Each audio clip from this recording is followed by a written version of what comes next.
तो वो आरएलपी के खाते में गया। मुसलमानों का वोट था जो 100% मुझे मिला। दलित चौथी बार तो भर दिया। और इसका भी घमंड अभिमान जिस जो था, ये बोला था प्रधानमंत्री को, मैंने कहा आप में दम है तो आ जाना राजस्थान और हमारे बिना लड़के दिखाना।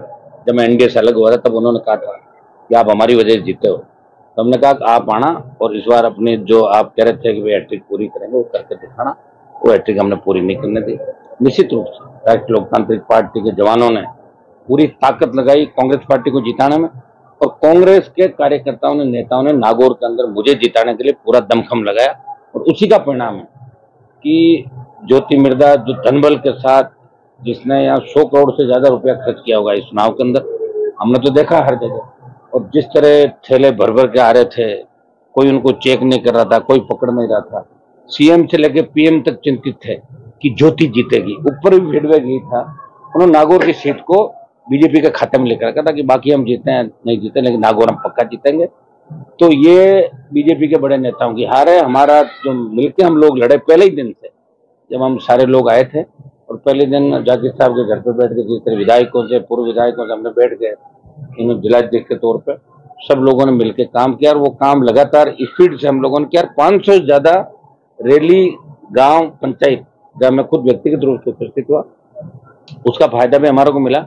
और जीत में सबसे महत्वपूर्ण जो योगदान है, मुस्लिम समाज ने 100% वोट डाला। वोट सब जातियों ने डाला, लेकिन 100% अगर वोट पड़ा बूथ पे गया तो वो आरएलपी के खाते में गया। मुसलमानों का वोट था जो 100% मुझे मिला।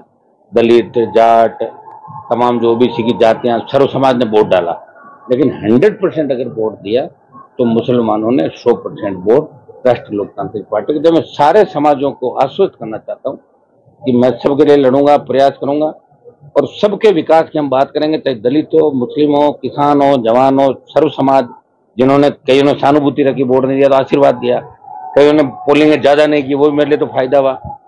तो जिस तकनीक से ज्योति मिर्धा ने चुनाव लड़ा, एक अलग फर्जी पार्टी बना के, एक बल्ले का चिन्ह लेके आई जो 20,000 ज्यादा वोट बल्ला ले गया, सरकार का जो दुरुपयोग किया, उसे नागौर में जिस तरह मतदाताओं को डराने का काम किया, जिस तरह नागौर के एसपी को लाके लंबे समय तक बिठाया, आचार संहिता की धज्जियां उड़ी, और जिस तरह हमारे कार्यकर्ताओं को परेशान किया, तो ये सारी चीजें होते हुए भी लोग डरे नहीं। मतदान स्तर तक ये वोट डाला और मुझे जीत, ये मेरी जीत नहीं, ये नागौर के जनता की जीत है, सर्व समाज की जीत है। ये राजस्थान के अंदर परिवर्तन का एक बिगुल बजा है। अब देश की राजनीति में राजस्थान का अलग स्थान होगा, नागौर का अलग स्थान होगा। और हमने 5 साल में प्रयास किया, किसानों के लिए सत्ता छोड़ी, अग्निवीर के मामले में जवानों के लिए एकमात्र व्यक्ति था जो लड़ाई लड़ रहा था, चाहे पहलवान बेटियों का मामला हो, हमेशा सामंती ताकतों से भी लड़ता हुआ रहा। और उसी का परिणाम है कि नागौर के लोगों ने दोनों हाथों से मुझे आशीर्वाद दिया, और मैं 5 साल फिर विकास करूंगा और सबको साथ लेके चलूंगा, नागौर को विकास के मामले में आगे लेकर। एक समय ऐसा था जब मुस्लिम, एससी और जाट एक ट्रायंगल रूप होता था, आज उसे ट्रायंगल समीकरण अभी बन गया वापस राजस्थान, ऐसा लग रहा है वो समीकरण राजस्थान के अंदर बन गया। और ये समीकरण अगर बन गया तो मेरे हिसाब से भारतीय जनता पार्टी कहीं भी नहीं टिकेगी। जो 400 पार का नारा दिया जा रहा था मोदी द्वारा, उसको लेकर क्या कहेंगे? फेल हो गया 400 पार का नारा, और मोदी तो लास्ट में इतने बौखला गए थे कि तो बीजेपी को भूल के मोदी मोदी करने लगे थे, मैं मोदी, मेरी गारंटी। तो उस समय डॉक्टरों ने उनको सलाह भी दी कि भाई 2-3 दिन आप योग वगैरह करें, तभी ज्यादा खराब हो जाएगी। चुनाव के बाद वो 2 दिन चले भी गए थे अज्ञातवास के अंदर। तो हो जाता है कई बार, उनका घमंड गलतफहमी भी निकाल देंगे। और रही भजन लाल की बात, तो भजन लाल जी से मैं मांग करता हूँ कि तुरंत इस्तीफा दे।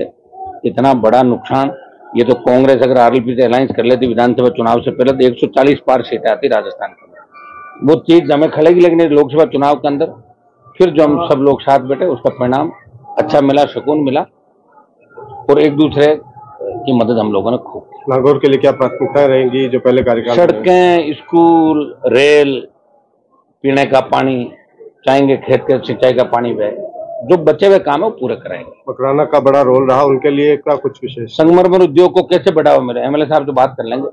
मकराना को स्मार्ट सिटी और हाईटेक सिटी बनाए, ये बता देंगे, वैसा ही काम करेंगे। खूब मकराना में काम करेंगे, पहले भी हमने मिलकर काम किया और अब भी मिलकर काम करेंगे। स्टेट गवर्नमेंट चाहे हमारी नहीं, लेकिन हम स्टेट गवर्नमेंट से भी काम कराएंगे, सड़कों पर लड़ेंगे, तो दिल्ली में भी संघर्ष करेंगे, दिल्ली का खूब पैसा लाएंगे, स्टेट गवर्नमेंट का पैसा दूंगा। आखिरी बात, बुआ जी के लिए आपने पहले दिन से मायरे की बात कही थी, तो क्या अब आखिरी मायरा है?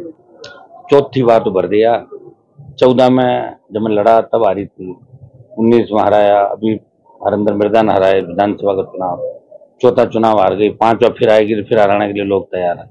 लोग ऐसा कहते हैं कि आएगी तो आ जाए, तैयार बैठी जनता। तो भतीजों ने बुआ जी के लिए खूब आपका साथ दिया? हाँ, खूब साथ दिया और खूब साथ देंगे। और इसका भी घमंड अभिमान जो था, ये जिस तरह लोगों कह रहे थे मैं मुख्यमंत्री बनूंगी विधानसभा चुनाव के अंदर, अभी कह रहे थे मैं केंद्र में मंत्री बनूंगी, खूब बहकाया, खूब बरगलाया लोगों को, इस बात के भी वोट लिए। सबसे बड़ा वोट इसने कम से कम धनबल और बाहुबल और आपका ये कह सकते हो सत्ता का दुरुपयोग, इसका जम के दुरुपयोग ना हो।